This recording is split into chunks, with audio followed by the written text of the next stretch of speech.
अस्सलामुअलैकुम। Family cuisine में आप सबको खुशामदीद। आज हम बनाने जा रहे हैं खोपरे की मिठाई, जो कि बहुत मज़ेदार और आसानी से बन जाती है। सबसे पहले 3 कप पिसा हुआ खोपरा लेंगे।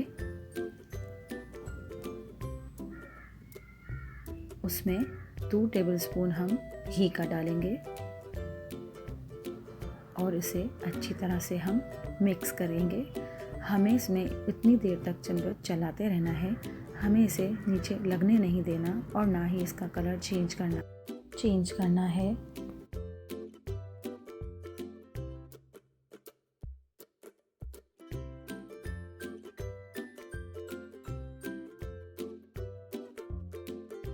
अब हम इसमें 1 कप दूध डालेंगे और इसे अच्छी तरह जल्दी इसमें चम्मच चलाना है ताकि इसमें गुठलियाँ ना बने और ये आपस में जुड़े ना।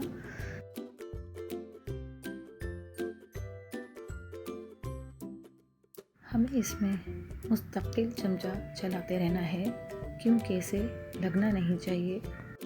अब हम इसमें आधी प्याली मलाई की डालेंगे और इसे दोबारा से अच्छी तरह मिक्स करके और इसमें चमचा चलाते रहना है। इसे हमें इस चीज़ का ध्यान रखना है कि ये नीचे से ज़रा सा भी नहीं लगे और इसका कलर भी चेंज ना हो।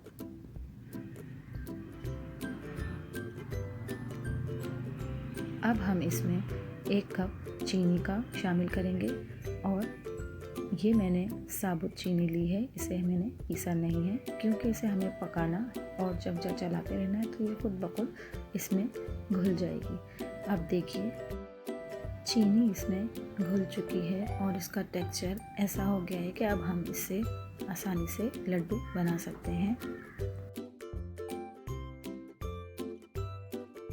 हम इसमें थोड़ी देर तक और मज़ीद चमचा चलाएंगे और इसे हिलाते रहेंगे।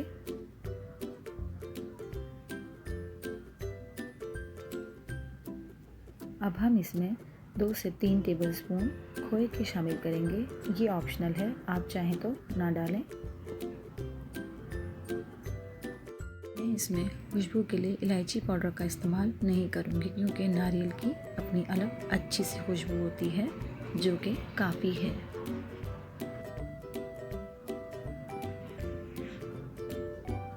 खोए को अच्छी तरह से मिक्स कर लिया है।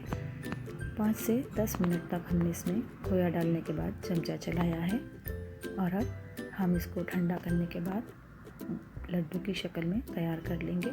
मैंने प्याली में थोड़ा सा पिसा हुआ खोपरा रखा है। लड्डू को इसमें डाल देंगे और इस पर कोटिंग कर लेंगे। मैंने बैटर को 3 हिस्सों में तकसीम करके इसमें 3 तरह के रंग शामिल किए हैं, ग्रीन, पिंक और वाइट।